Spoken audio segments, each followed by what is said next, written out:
All right. Welcome, everyone. Thanks so much for joining us today. My name is Tari Martin. I'm the Chief Geospatial Information Officer at the National Alliance for Public Safety GIS Foundation, and I'm one of the co-chairs of the Climate and Community Resilience Committee, which is bringing you the webinar today. So a couple quick logistical items. This is a webinar, so you're muted by default. If you have questions, we'd love to hear them. Please use the Q&A function in the bottom of your screen, I believe it is. So we'll try to monitor that throughout the webinar. Also, we'll try to monitor the chat as well. So as you think of questions, please just pop them in the Q&A throughout. And then at the end, we will pull those out to ask the presenters to answer some of those. Anything we don't get to, we'll ask them to answer after the fact. So don't worry about that. And then lastly, this is being recorded and will get added to our YouTube playlist, usually within a day. So if you registered for today's session, you'll get an email that it is ready to go. So as you can see, we have an amazing lineup today of speakers that we'll get to in just a moment. If you go to the next slide, I'd just like to welcome you all from the Geospatial Professional Network, formerly EURISA. So hopefully you're familiar with GPN. It's a vibrant community uniting emerging and experienced GIS professionals through top-tier education, networking, and career development. If you know GPN, you know that they are committed to upholding ethical standards, empowering you to support your organization, advance your career, and shape the future of the geospatial profession. So these webinars are just one of the many ways in which we try to do that. So on the next slide, you'll see that much of this is accomplished through the amazing work of different groups and committees that are shown here. The committees are listed in this bottom right box. I think you can see them a little bit larger across the top. But you can learn more about them, follow the ones you're interested in, or become involved simply by going to thegpn.org. So on the next slide, you'll see that just within, this is our committee website or experience builder, we actually have a diverse set of working groups just within our committee. So we have the Climate Change and Climate Equity Group, the Community Resilience Working Group, which helped organize today's topic, Communications, Funding and Partners, and Policies and Practices. And they're kind of like the worker bees behind our committee. And we do quite a lot. And so we're really grateful to have such a good group of members who participate when they can. So I'll add the URL to our site so you can explore our mission and the different groups that support the committee. I would just like to caveat that we are slowly transitioning to this Experience Builder site, as many of you probably are in your own shop. So just know that all of the content has not been built out yet and still a work in progress. But with that, I'm really excited that we continue with this webinar series with such a tremendous topic that's really important to me, with a great set of speakers. I know we have so much to cover, so I want to thank you for letting me share a little bit about GPN and our committee. And turn it over to Shoreh for our main portion of the webinar. So Shoreh Elhami, GISP, is the founder of GISCorps, who will discuss the history of GISCorps as well as its operational model. She'll provide examples of various GISCorps projects and then share the floor with a few GISCorps volunteer superstars who will share their projects and experience. So with that, over to you, Shoreh. Hi, thank you. Thank you so much. It is a pleasure to be here. And Tari, thanks for your kind words. As Tari mentioned, today I will be covering the background and history of GISCorps. And then we have the rock stars that Tari just mentioned, and three of our volunteers are with us today. Rachel George will be speaking about a project that she worked on last year.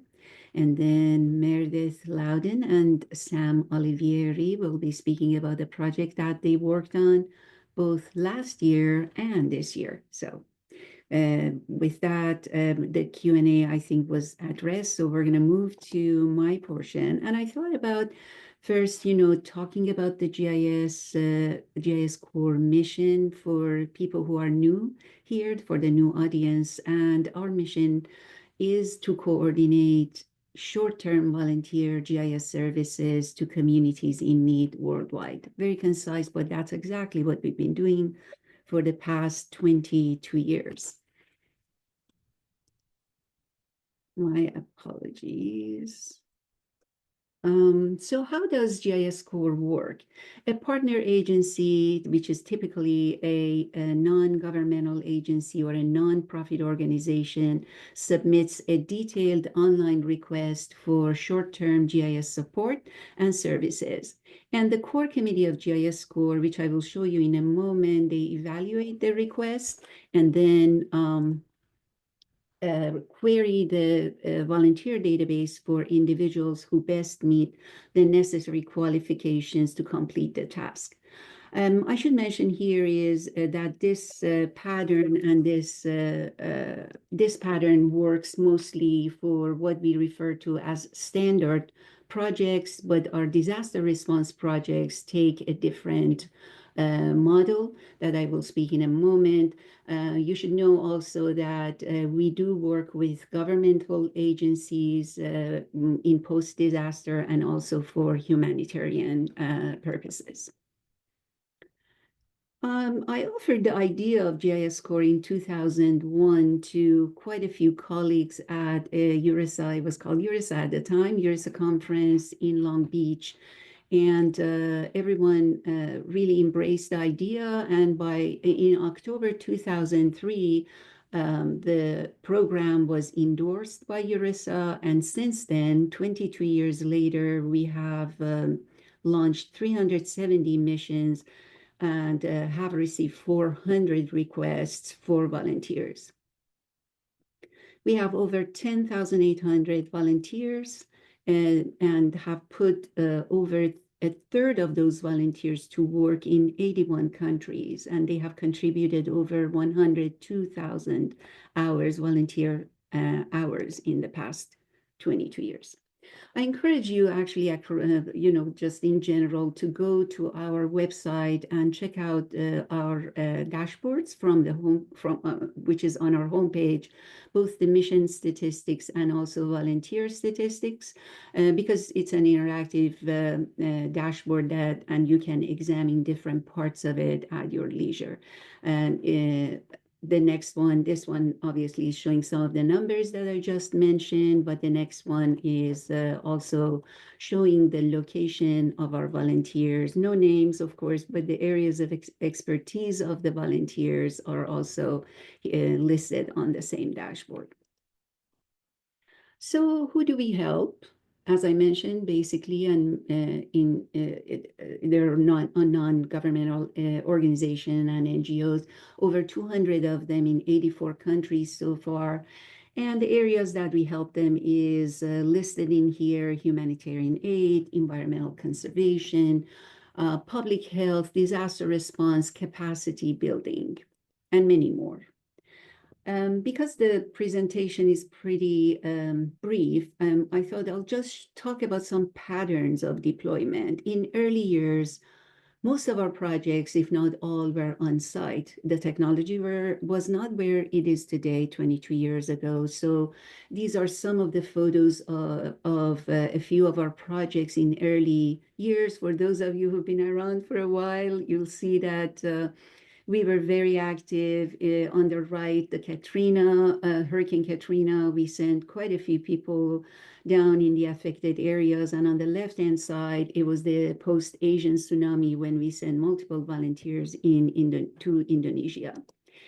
And also the same thing for capacity building. In early days, we sent volunteers on site. You can see some examples from, volunteers who went to Mozambique, Sierra Leone, Myanmar, Afghanistan, to the United States in 2 instances on this map. So what's interesting to mention and important to mention in this case is that that trend is continuing. In fact, we are working on sending 4 volunteers to African countries this summer and fall to help with protected areas and parks in Africa. It's a partnership between ESRI, National Geographic, and GISCorps, and we're really, really excited about that. Switching to disaster response remote, we were one of the first, maybe the first volunteer organization that actually provided remote assistance in disaster response. You can see some examples of post-earthquake in Japan. The one in the middle is the Cyclone Nargis in Myanmar, and then of course Haiti, Albania, and search and rescue. Actually, quite a few projects that we've had with this in the SAR area. Continuing on the remote projects, a lot of our recent projects are in this area, and a lot of our non-governmental and NGOs come to us, and they want us to build dashboards for them, applications, apps and maps of all kinds, hub sites, survey 1 to 3. So there's no shortage of those, and I just picked a few of those to share with you. We also have had hybrid patterns where some of the projects were on site and some of them remote. In the public health in particular, on the right-hand side, you see a couple of projects that some of you may have participated in, which was focused and we worked on during COVID. And on the left-hand side, we've had multiple projects with the World Health Organization. The one on top with WHO was focused on an initiative for Ebola. Their fight with Ebola. In this case, we sent 4 volunteers to different countries. And the bottom one was hundreds of our volunteers that actually worked on a polio eradication project where literally tens of thousands of structures were digitized by these amazing volunteers so that maps can be created of remote areas in the region and vaccines can be delivered to those sites. Exciting and amazing projects, thanks to our volunteers. That brings up to our latest disaster response project, the photo mappers. Tari Martin, of course, is very, very much right in the middle of this. She could do a much better job than I presenting this, but here I am. This is a partnership between National Alliance for Public Safety, GIS NAPSG, her organization, Cedar Digital Core, FEMA, and GISCorps. And basically, all of these partners getting together to provide essential situational awareness to emergency managers and responders during natural disasters. This very timely information has been an amazing help to FEMA.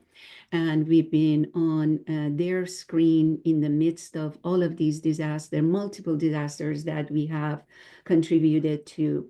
And speaking of the times that we have activated since 2017, and this information is as of the end of 2024, so I have to update this slide because we already have had in 2025 a few deployments, but as you can see, quite a few projects, and this group of volunteers are just amazing group of dedicated people, hundreds of them. They communicate via Slack, and it is just amazing to watch them as any type of event starts.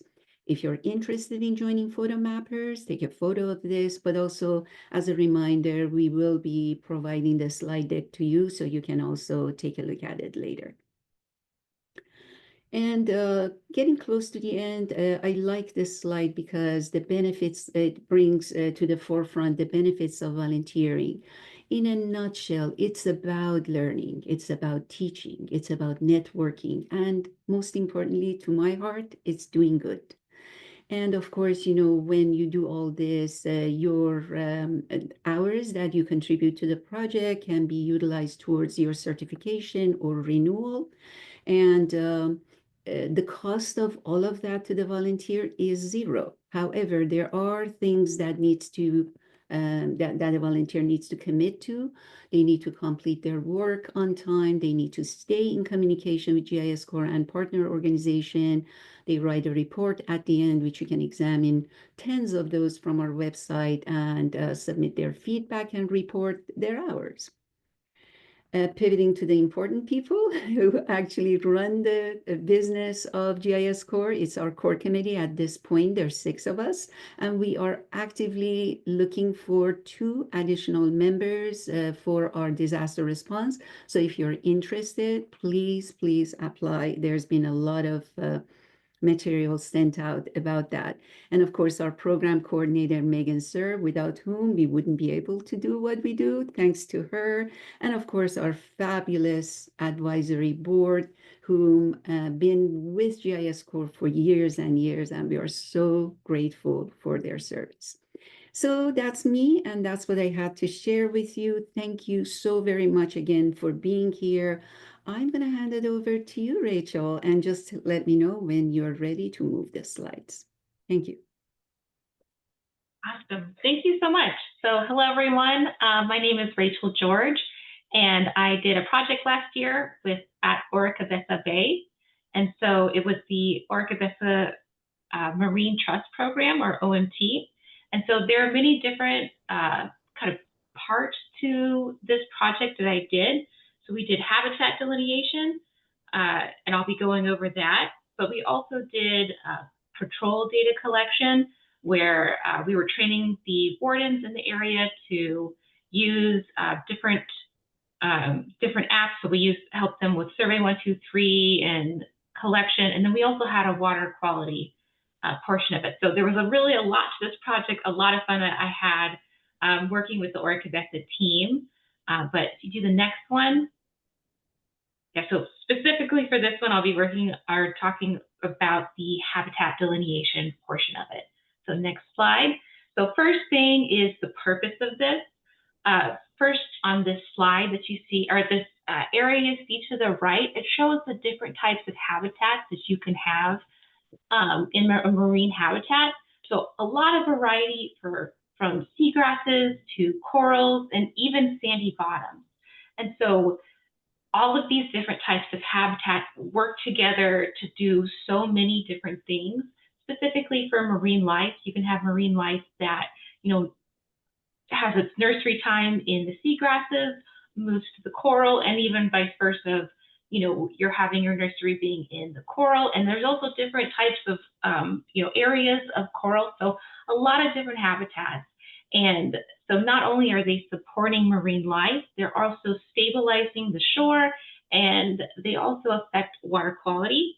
So at the end here, I did etc. with 4 dots because there's so many different things that these different habitats do, and they all work together, and it's such an amazing ecosystem. It's such an amazing balance that they all strike with each other and the lives of these marine animals and the water quality and just everything in between. And then even in this habitat, it just ripples beyond the marine habitat, affecting the environment around with shorebirds or, just beyond. So much. That's why I put ... because it's so many things that these different variety or habitats do for us, marine life, and everything in between. So specifically with the delineation, we wanted to focus on first tracking growth or decline of these different types of habitats. It's really important to start out making sure that you have a baseline. So we want to see what area is maybe a seagrass going to cover, or corals, and we want to be able to understand what our starting point is so we can be able to track if that's growing, if the seagrass maybe is becoming a bit more dense, or there's color changing in the coral. You just need that baseline to start to understand what's going on specifically with these habitats.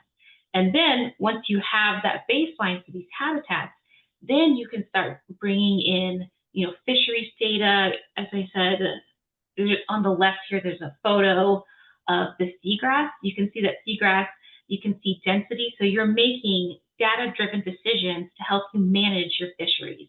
If there is a decrease in seagrass, and now you're also seeing a decrease in a certain fish species, these are, a possible correlation that you can use to try to understand what's going on.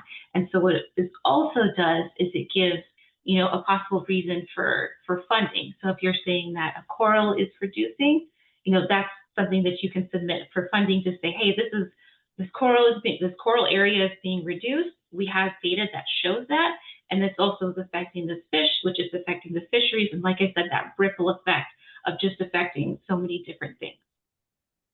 So a lot of purpose there. So now we'll move into methodology. So I kind of had three main steps that we went to. The first one was our office prep. A lot of this was field maps and kind of a lot of collaboration and working with the Oracabessa team to develop some apps that we use. And then I went to Jamaica for a week to do the field work. And then after that, we focused on setting everything up and doing an office delineation. Next slide, please. So our first step was the field maps. And so what we decided to do was to create these field maps that you see on the right. First, what we did is you can see there's basically a bunch of different points. And the first thing that I did is I actually did random points. And then, we collaborated and we talked about it, and we decided that we didn't need to do any statistics, so we didn't need that random. What we needed was actually cover. So I did a fishnet instead, and we decided to do just a fishnet that visually covered, the areas that we wanted. And so with this fishnet, I also gave each of them a number. So when we're out in the field trying to take points, to take data at each of these points, you're not going to keep on going back and taking them at the same one to be like, oh, I already did one, so now I can move on.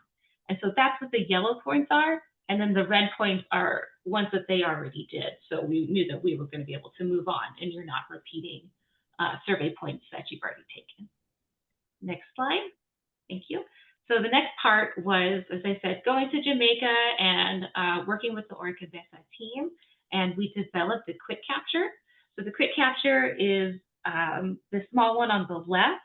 So it was really easy, really quick, which is something that's really important for when you're on a boat, maybe the waves are rocking and all of that. You just need to be able to kind of click a button and have that point be taken. And that's what we made here. We kind of went down and talked about the habitat types that we were really interested in, and then that's the ones that we had on the quick capture. And so on the right, oh, can you go back to that slide? Yeah, so on the right here, you can see the Oracabessa team. I cannot say how well that these guys did. They learned Survey 123, they learned quick capture, and they learned field maps all within a week. They did an amazing job. I was actually supposed to go out in the field with them, but you can see from one of the photos that I brought a little bit of bad luck and I brought a little bit of bad weather. So I was not able to go out on the boat with them due to the rough weather, but they were great with pivoting with me, and we really just focused on the training and then the other parts of the project that I talked about before. That next slide, please. And so after I got done in Jamaica, this next part was the office delineation. The first part that I want to talk about is the hub. In my current position, I work with a lot of people who aren't really GIS savvy, and I am a huge advocate for the hub because it really centralizes everything. So I know a lot of people who aren't used to ArcGIS Online don't want to go through and navigate to an app. And I've even had situations where someone's trying to navigate to an app and then they ended up opening the map, and then it's the whole thing. So the hub has been amazing for this project and in my current position to really keep everything centralized and to organize all the apps that we make for everybody. Next slide, please. So this was the first app, the first iteration of the app that we made. And I worked with Einelek and his team a lot to try to make different iterations of this. So this was the first one, and I wanted to put this one in here because basically what we wanted to do is use the editor here and have them draw the polygons that represent the different habitat types. So this was the first iteration. If you go to the next slide. So that was the first one with the editor tool at the side. And so what we did is we took the data that we collected from the quick capture, and then we placed it on here. And what this was doing is training their eye to allow them to look at the imagery and use that to delineate different areas. And then I changed it to where so basically each area that they drew a polygon, we would label that and give it a name. And then they could go back in with the survey 123, choose that polygon, and then they can update it with different data. So if it was a seagrass, they could choose the seagrass habitat and then go in and then input different data about seagrass density. I think it was shoot growth. So a lot of different things so they can have a series of data for a specific habitat. And so I did that with a survey 123, and then it joins to the original study. The next slide. So a few different things that we did. There was a lot of parts, a lot of things that we went through with this project. And it was really great working with Violet and his team to be able to kind of troubleshoot things, and we came up with a lot of ideas. One of the things that was really great was the drone imagery. So it was great that we had it, but moving on in the future, we kind of have some things we want to try to do with this. They had this amazing drone imagery, but control points were really difficult. So I was able to find some control points along the shore, but then you just have open ocean. So moving forward, what we want to do with this is we want to place buoys off where these purple dots are, and then that will give us some more control points so we can be able to use a lot of the drone imagery that we have. So drone imagery is something that we're looking forward to, and then also we're doing high and low resolution delineation. So low resolution delineation is what you see in this image on the left here. And so basically it's larger areas that they can put in information for, and then they can go back in, and we have two different layers of high resolution delineation layer where they can go in and maybe get those micro habitats. So you just kind of have more information. It's more particular. And as I said in the last slide, they named each of the polygons. So now we can use a survey 123 and it joins to continue to have data throughout the year. So as they get more information, they can come in and link that. And then the last one is, as they have this series of information for each of these polygons, now, as I was saying in the purpose, now we're going to be able to start linking that with fish data, which is a really powerful thing to try to help with fish populations on top of, the marine habitat. Next slide. And then I have a question slide here, but we want to save this to the end. So I just want to use this slide to say what amazing opportunity this was to work with the Oracabessa team. I was very impressed with Violet and his team and their willingness to, work with these different products, and then the willingness to share that with other people was very inspiring. And that's all for me. Thank you. All right, Meredith and Sam, take it away. Hi, everyone. My name is Meredith Loudon, and I worked alongside Sam on this project, which was a little different than Rachel's project. And Sam and I last year were selected to work with 4-H students, mostly around the country, but a lot centralized in North Carolina. And our job was to help mentor these students on creating maps and like physical maps and story maps for the Esri user conference in July. So one of the first things we did was we presented to the students on cartography. So just some very simple X, Y, coordinates on how to make sure you're, displaying your information properly, making sure you're using appropriate colors. I know a lot of times that, when I was in high school, I thought something looked good, but it didn't necessarily look good to somebody else. So we were just trying to teach them some best practices with style. And give them some inspiration on making their maps better and trying to, drive home that you never know who's going to be viewing your maps and you might catch somebody's eye. And this will, maybe lead to another conversation down the line. So we gave that initial presentation and then we worked with students one-on-one to provide more centralized feedback. Anything else you want to add there, Sam? I think you pretty much covered it. I just want to mention too that it's great that we were able to not only do this project last year, but also we had the opportunity to do this project again, and we're in that process again. And we've seen some returning students as well as some new students, and it's really exciting to see their growth, having seen what they came up with last year, what projects they chose to do and put their time and energy into, and see that through to the Esri User Conference and their very successful products that came out of that.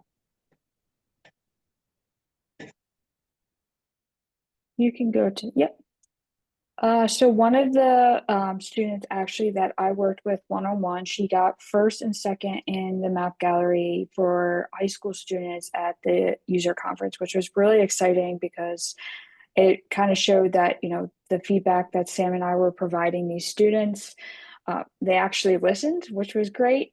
Sometimes I think, it's more beneficial to have somebody like Sam and I who are doing GIS, maybe not to this extent every day, but have experience in GIS, went through like college or master's degrees to get our GIS skills and to see that they can, actually do this as a profession, I think is really helpful for these students. I know that when I was in high school, I would have loved this opportunity to do GIS for fun and to have some benefit from it. So it's awesome that the student, kind of could, put all of her work, hard work to see something great at the end. Absolutely. It's really been an honor to work with these students, and it really brings to my mind not only this concept of being in our field. I think there's an aspect of GIS that's very service oriented, and I think that's also weaves into the topic of today with community resilience. I think community resilience to me means starting out with our new people coming up into the field, whatever field it might be, and showing them how they can give their services and their skill sets and their time and energy to making their communities more resilient and taking a data-driven approach to doing that to help be in service of where they live as well as beyond where they live on a national and global scale. So this was really an honor, and it was great to work with GISCorps and Meredith on these projects. Yeah, so like Sam is saying, some of the topics, this is the map that actually won. So they're using pretty extensive data sets, and they're doing a lot of comparison with, data that people could really use and understand. It's not just, fake test data. This is real data that they're pulling that's, open source online. This one is firearm fatalities and poor mental health. I know another student I worked with was looking at agriculture and poverty in North Carolina and the access to, fresh produce and what the link is between that and poverty. So these are really great topics that everyone can, benefit from. So it's really great to see that these students are interested in these topics. And to just reiterate, these students are doing this more so for like their own benefit. There's not really any other benefit besides that, they want to learn more about GIS in their free time. So when Sam and I met with them initially, we were, presenting to them at like 8 o'clock at night. So it's not just, an after school activity for them. So I think that's really showing that there's a future generation that's also interested in GIS. That's fantastic, guys. Anything else you want to add? Because I want to add something. No, just besides once you see these slides, there is a link to this student's map and story maps. So definitely take a look at some of the maps. I know that, in general, all the user conference maps are there, but it's nice to see some of the younger generations maps and what they're kind of looking at. That's wonderful. And to the audience here, if you are attending the user conference this year, please come and visit the 4-H, because the fruit of the work is going to be on display as it was last year. Right here, Sam, I may have taken this picture. It was so exciting, and it was wonderful to see you and the students all in the map gallery. So please do come and take a look at their fantastic work. We are a little bit ahead of time, but that means we can answer you guys' questions. I did put a few links in here. And since we have a bit of extra time, I do want to talk about these links and why they're important. Obviously, if you are among those who are not a volunteer, a GISCorps volunteer, it's as easy as going to this link and filling out a form and tell us all about yourself. And that information goes directly into our database, which is the database that at the beginning of the presentation I mentioned, we go to and query to find qualified volunteers for any given projects. And if you are actually someone who know of a nonprofit organization interested in requesting volunteers, this is the link to forward to them. And that form, again, asks in detail about the project and what it is that the partner organization needs us to do. And as I mentioned, we first actually we review the forms to make sure that it is in sync with our mission and what GISCorps is about. And once that's confirmed, we meet with the partner agency. And that 1 hour is a really important 1 hour that we spend time with them, because what comes out of that is a job description that some of you on this call may have received it. That one pager is the gist of the ask, so to speak, and we give usually about 10 days to 2 weeks to volunteers to respond. And then once they do that, the core committee members take the role of project managers to make sure that the recruitment is done, the selection of the volunteer, and the interview process basically is taken care of. So it's a very sort of hands-on process as far as recruitment goes, unlike perhaps some other projects. And maybe here is a good time to also mention the difference between the standard projects and disaster response. We do a pretty deep vetting for our standard projects, which is what I described at the beginning.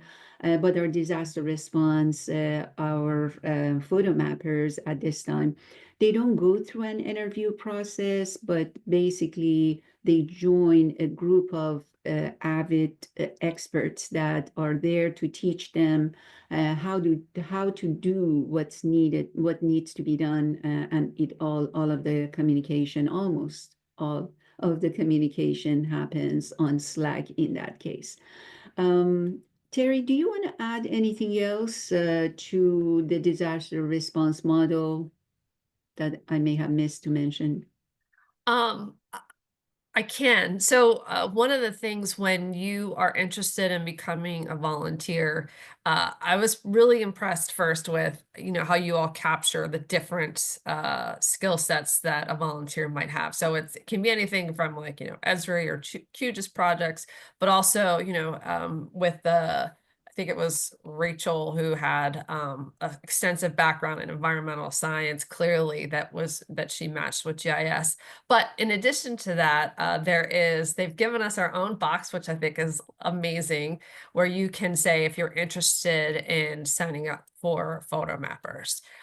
When you sign up for photo mappers, you join our Slack channel. You'll get an email that will say, we're looking for, we've been asked to activate for this event. Please join if you can. And so folks can monitor what's happening all the time in Slack, whether we have an activation that pulls in all the volunteers or not. But what's great about it is that it's like a little community of GIS nerds who are excited about, dedicating their skills, just like across all of GISCorps, for disaster response, and we're all helping each other. So even the newbies who can join and ask questions, and there's a good solid team of experienced photo mappers and an admin team who help out throughout the entire process.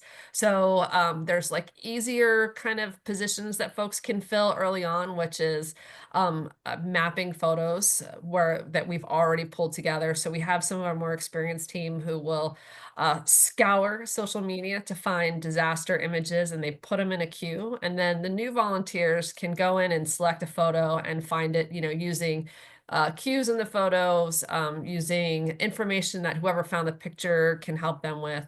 And then they go through the process of mapping it. And this all happens really quickly. So we get activated in the very earliest hours of a disaster, because that's when photo mappers is the most valuable. So this is before a lot of drone imagery may even be available or anything else. So this is like the first information that a lot of decision makers are getting, are photo mappers, and which is why it's requested so frequently. So photo mappers, as Shoreh mentioned, is kind of a different beast because it's ongoing all the time. So click that box if you're at all interested, and just know that you won't be alone. You'll have a solid team of folks who will be in Slack helping you out along the way. It's a really great community. So I hope that answered or expanded enough, Shoreh. I know we had some questions about the typical skill sets that volunteers are requested for. I don't know if you can speak to that, if there is a typical request, or if they're just all very different. They are all very different, but it's really interesting that the majority of the requests, even though we're absolutely software agnostic, a lot of the requests comes from nonprofit organizations that are already using Esri platform. So in many instances, they come to us because they have had some experience with it, but they're not sure if they're using best practices, and they're just want someone who's been there, done that, to help them out, take a look at their playground, and then come back with some recommendations. So lately we've had quite a few projects where is of that nature. Hey, we've been using ArcGIS Online for 2 years or 3 years or 4 years, but our data is all over the place. Our apps and maps are all over the place. We need help to make sense of all of it, and so we're getting quite a few of those. I did mention also the National Geographic Esri GISCorps partnership to help African parks and protected areas, and we're getting that feel for that too. And the pattern of those projects is also quite interesting, very similar to what Rachel mentioned, even though Rachel's project was not a project that was under the protected area management, or PAM as we call it, but then it was very similar to nature, where she actually provided technical support, and discovery meetings were conducted before the on-site travel happened, and then she went on-site, and then once she was back, she did post-visit support. So that's also a pattern that's happening. And the only reason I should mention this is important for projects that include traveling, the cost of the travel is always defrayed by the organization that requests the volunteers. The exception is the PAM projects, because in this case, National Geographic granted us a small amount, or gave us a small grant, and then Esri donated 10 years license support, ArcGIS Online, and GISCorps is providing the expertise. So it's a really nice collaboration and partnership that brings those projects to fruition. But otherwise, the cost of travel is always taken care of, which in the case, Rachel's case, was taken care of by Oracabessa. So I don't know if that was a question. I do get that question from time to time. It is quite impressive, the broad range of projects that you all support. I was really part of how this webinar came about, and obviously we work really closely together on photo mappers, but the 2024 kind of year in review that you all put out of all the vast projects that you did, many of them were environmental resilience, climate related, which I thought was just astounding. And I love, by the way, how Samantha tied together how these efforts are contributing locally and more broadly to just building resilience in general, which I absolutely love. I think that's what a lot of GIS folks just want to do, right? We want to contribute our skill sets, and it's great that we can do that in this forum. I totally agree. I don't know if you saw in a Q&A a question by Mike Roth. Yes, I can answer that next. And then if Erin is still listening on the webinar, she can add into the chat anything I've missed. So a typical day in the life of a photo mapper volunteer. So I'll start with the activation. So we'll get a request to activate. We'll reach out to the core team, and the core team will ask, we have a small, I don't know, maybe 4 to 6 admins who are like the core of photo mappers. They will get going. They'll start curating photos that they find on social media based on the area of interest that we've been given by who's ever requesting, although it's typically FEMA, but it can be other states. So at that point, we will, if it's a pretty big disaster, we'll put a message out to all the folks who have said that they would like to be, to volunteer as a photo mapper. So you'll get an email that says we're activated. You can go to the Slack channel. You'll also see some things in there that say, we've been activated for this disaster, and this is what the area we're working in. We have a whole app and whole experience builder app for all of our volunteers to work in. So you go to that public or that volunteer portal, and you'll see we have a photo queue where our admins have started filling it up, and it can fill up pretty quickly. They're amazing. So you'll go to this queue, and there'll be 35 photos that need to be mapped, and they'll have information from the post where it was found, any kind of location cues. So when you have time, so say you have a full-time job during the day, when you get home and you're fed your family and you have some time, then you just log in and you contribute when you can. So some folks are on every activation, some are just here and there when they can. It's all helpful. We typically are super busy after a disaster when the sun comes up and people are starting to take photos of what they're seeing around them, and that's when we need the most help. But a lot of these disasters they're spreading further across the country at one time. So, as opposed to just having one area that's impacted, multiple states can be impacted over multiple days.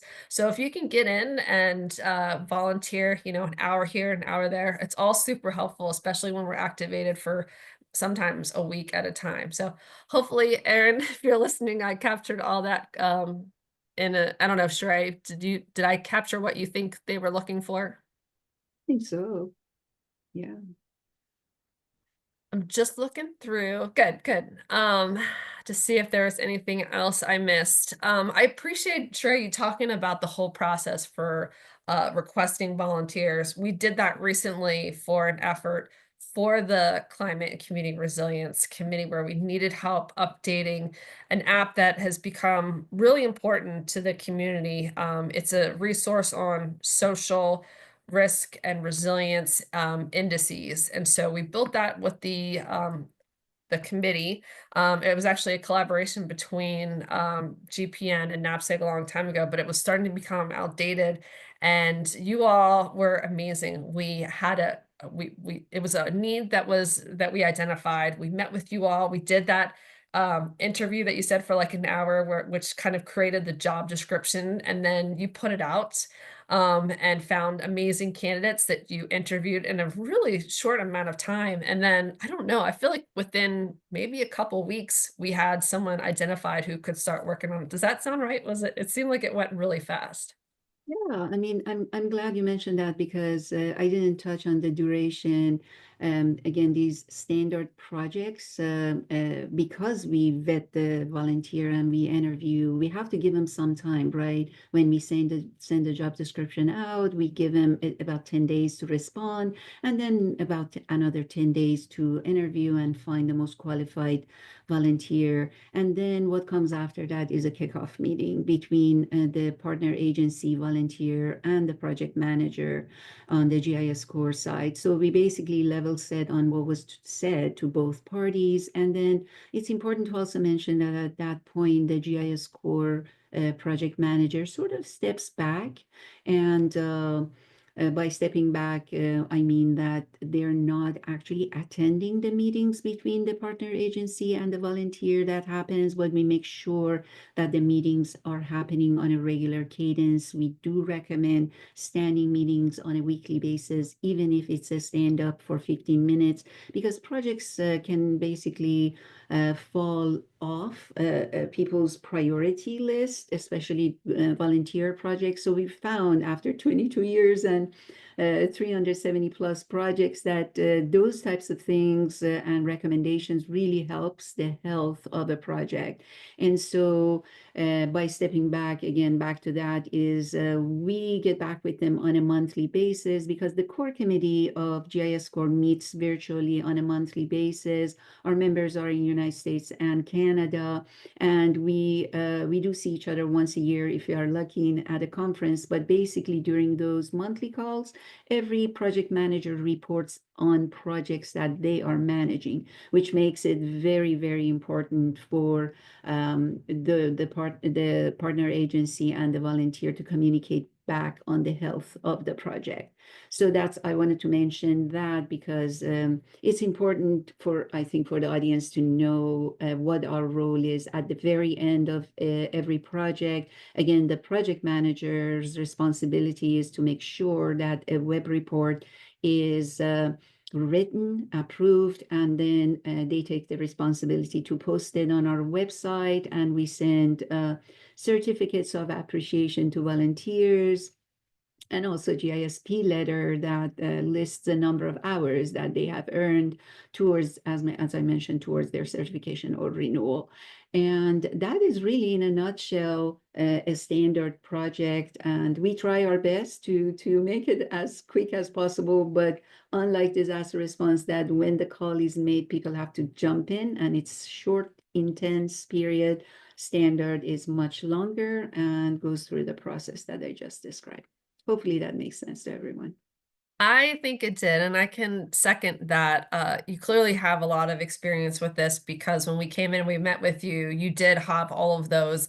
These are the things that will make this a successful project, having these routine meetings and these check-ins and the things that you did. So that was, I think, set us up for success. So if you don't mind, can you go back to sharing the slides? Absolutely. So there is a question in the chat about how much time is required from the volunteer. So I'm not sure. I'll answer that for photo mappers, which is whatever you can give, right? So if you get in and you have enough time to map 1 or 2 photos, great. The other projects, I'm sure, vary wildly. So thank you, Megan.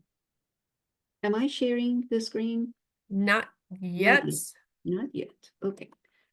There we go. Is this the slide you wanted? Yes, that would be perfect. Okay, so before we ran out of time, I just wanted to make sure you all were aware of some really valuable things that are coming up before we close out. So GPN is offering a 2-hour GIS leadership webinar this month. The speaker lineup for this is really impressive. I have no doubt that the folks will leave with some really valuable information. So if you can fit this on your calendar, I would highly recommend it. On the next slide, I think we have 3 GIS Leadership Academies coming up. I have only heard amazing things from this, so hopefully you're near one of these and you can make it to one of these in the future. And then next slide, if you hadn't heard, GPN, and I think we talked about it I'm not sure if it was mentioned earlier or not, but GPN has launched a new learning platform, the GPN Learning Annex, which is bursting at the seams with previously recorded webinars, certified workshops that have been updated to on-demand courses, conference proceedings, and more. So for those of you who are working towards your GISP or in the process of renewing, this is a great way for you to earn certificates of completion to use for those GISP education points. So just remember this. GPN members can access the content for free or drastically discounted fees. And then lastly, one more slide, I think. The next GIS Pro will be in Denver on October 6th through the 9th. I cannot recommend these events more. GIS Pro is where all your people are. All of your GIS nerds come together, and it's such a great community and a great way to network and build your network. So I highly recommend it if you can make it. So I will wrap it up there. I want to thank you all for attending today. Thank you to Shoreh for your vision and tireless work that has made GISCorps what it is today. And to our amazing speakers, Rachel George, Meredith Loudon, and Samantha Olivieri, for volunteering your skills to support these tremendous projects, and for all of you for presenting here today. We really appreciate your time. You're volunteers on top of volunteers, which is amazing. So again, this has been recorded. You'll get a notice when it's available. The slides will also be available with all the links that you may have missed. So I hope you all enjoy the webinar. I hope you join GISCorps. I hope you attend a GPN webinar or event in the future. I'll put my info in the chat for anybody who had any outstanding questions on photomappers or GISCorps in general that I can point to Shoreh. So thank you all again. Enjoy the rest of your afternoon, and we hope to see you next time. Take care. Thank you so much. Bye.